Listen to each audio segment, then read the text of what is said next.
जय हिंद साथियों।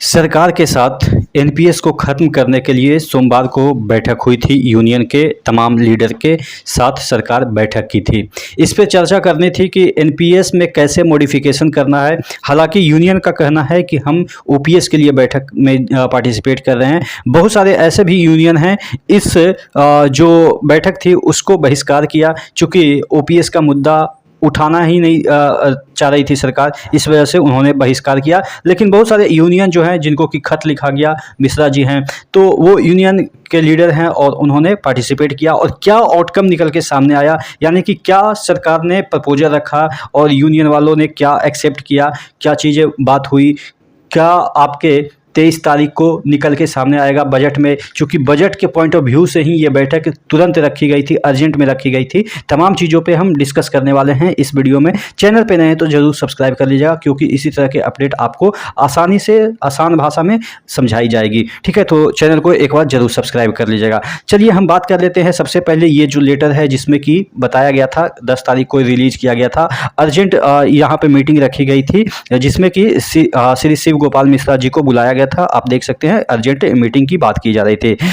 Meeting held हुआ आपके 15 तारीख यानी कि मंडे को मीटिंग हेल्ड हुआ है, और उसी मीटिंग में क्या क्या आउटकम निकल के सामने आई है वो हम डिस्कस कर रहे हैं। यहाँ पे देखिएगा कि पुरानी पेंशन पर बड़ा अपडेट, कर्मचारी संगठनों ने किया वित्त मंत्रालय की बैठक का बहिष्कार। इसमें से बहुत सारे ऐसे भी ये यूनियन है जिसमें कि इस बैठक को बहिष्कार किया। बहिष्कार करने वाले का भी हम देख लेते हैं कि क्या है। देखिएगा, पुरानी पेंशन को लेकर बड़ा अपडेट आया है। सोमवार को दोपहर 3 बजे नॉर्थ ब्लॉक में वित्त मंत्रालय द्वारा गठित कमेटी ने पुरानी पेंशन पर बातचीत करने के लिए स्टाफ साइड यानी कि नेशनल काउंसिल जीसीएएम के प्रतिनिधियों की बैठक बुलाई थी। अखिल भारतीय रक्षा कर्मचारी महासंघ ने इस बैठक का बहिष्कार कर दिया है। यानी कि ये जो आपके अखिल भारतीय रक्षा कर्मचारी महासंघ है उसने इसको बहिष्कार किया था। क्या रीजन था ये भी देख लेते हैं।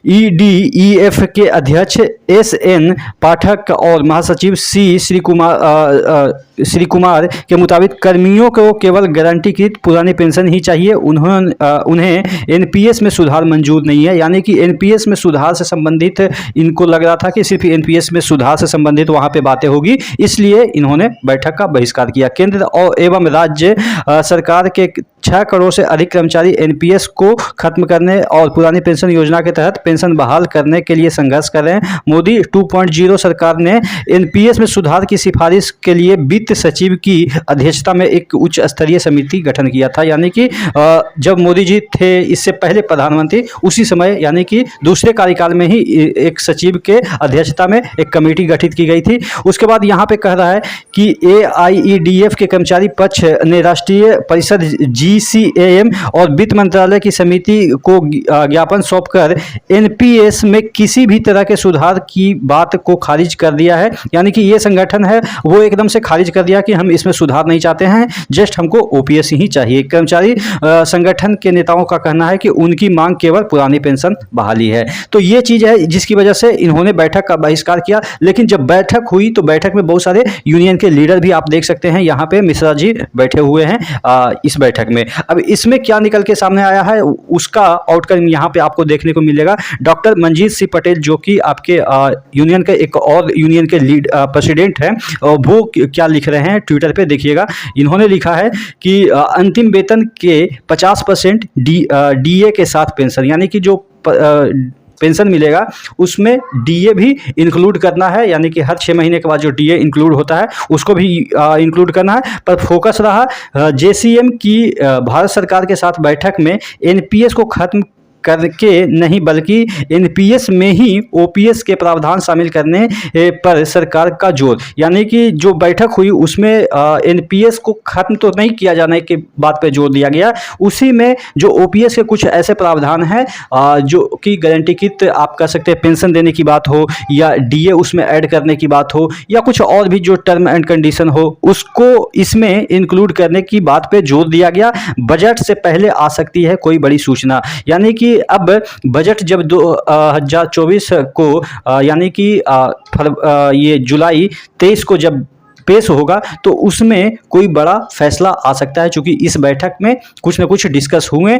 लेकिन यहाँ पे जब डिस्कस हुए तो बात पता चला कि सरकार वही पुरानी ढर्रे पे कि हम एनपीएस में सुधार करेंगे, और जो कमेटी गठित की गई थी ये सब के लिए कि एनपीएस में कैसे सुधार किया जाए, उसका फिर जब रिकमेंडेशन आया तो उसमें भी उन्होंने ओपीएस को नहीं रिकमेंड किया कि हाँ ओपीएस को लागू करनी चाहिए। एनपीएस में ही जो कि मोस्ट प्रोबेबली चर्चा चल रही है कि 50% गारंटीकृत पेंशन की बात की जा रही है, उसमें भी अभी बहुत सारे पेचीदा मामले जैसे फंसे हुए हैं। जैसे अब बात कर लेते हैं क्या क्या मामले फंस सकते हैं। जैसे अगर हम बात कर लेते हैं कि अगर 50% गारंटीकृत पेंशन देने की बात की जा रही है एनपीएस में सुधार करके, चलो मान लेता हूँ, लेकिन जब वो मार्केट का पैसा अगर आपका बनता है और 50% से नीचे चला जाता है, यानी कि आपका जो पेंशन बनता है 50,000 सपोज सैलरी है, बेसिक सैलरी आपके रिटायरमेंट के समय, तो 25,000 तो गारंटीकृत है, यानी कि 25,000 तो मिलेगी ही मिलेगी। लेकिन अब इसमें क्या क्या मामले फंस रहे हैं कि क्या अगर किसी का मार्केट में पैसा उस समय 20,000 बनता है तो ये सरकार बोल रही है कि हम 5,000 अपने तरफ से एक फंड अरेंज करेंगे, उसी से हम आपको 5,000 देंगे, यानी कि 25,000 तो मिनिमम हम पुराएंगे ही पुराएंगे। लेकिन अब बात आ जाती है कि अगर किसी बंदे का पैसा इसमें जब मार्केट में लगाया और उस समय रिटायरमेंट के समय 30,000 हो गया, 30,000 उनकी सैलरी ये बन रही है गारंटी की योजना के पेंशन 30,000 बन रही है, तो क्या काट के सरकार 25,000 कर देगी, 5,000 सरकार अपने खाते में ले लेगी या उनका पैसा अपना खुद ले लेगी, चूँकि 85% देना है तो इससे लोगों का नुकसान हो जाएगा।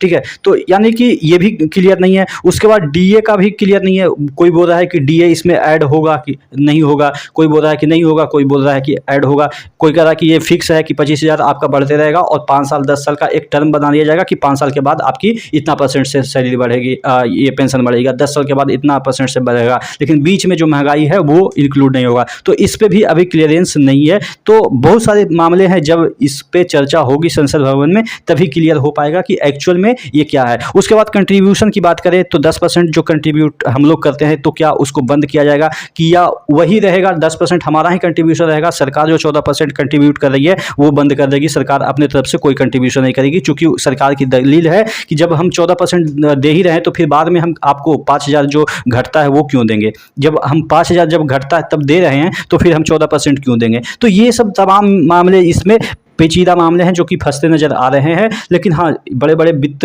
सचिव वहाँ पे बैठे हैं, बड़े बड़े जानकार वहाँ पे बैठे हैं, तो वो कुछ ना कुछ आपके लिए अच्छा ही कदम उठाएंगे। हाँ, वो अलग बात है कि वो अच्छा कदम आपको अच्छा लगेगा या नहीं लगेगा, वो भविष्य के गर्तों में छिपा हुआ है। लेकिन फिलहाल ये तो बात तय है कि मुद्दा गर्म है और आपका 23 तारीख को कुछ ना कुछ इस पे देखने को मिलेगा। संसद भवन में जब निर्मला सीतारमण जी अपना बजट भाषण पेश करेंगे तो उसमें एनपीएस वाला मुद्दा जरूर उठेगा, चूँकि इसीलिए ये बैठक रखी गई थी। आप क्या सोचते हैं जरूर कमेंट करके बताइएगा कि क्या इस बैठक में अच्छे आउटकम आए या पहले ही जैसे सरकार के रवैये रहे कि हम सिर्फ ये देंगे, सिर्फ घोषणाएं करती है। आप जरूर कमेंट करके बताइएगा। लेकिन आप चैनल को जरूर सब्सक्राइब कर लीजिएगा, जिससे कि मेरा भी मोटिवेशन बना रहे, आपको इसी तरह के अच्छे वीडियो मैं आपको प्रोवाइड करता रहूँ। तो नेक्स्ट वीडियो मिलते हैं, तब तक के लिए जय हिंद।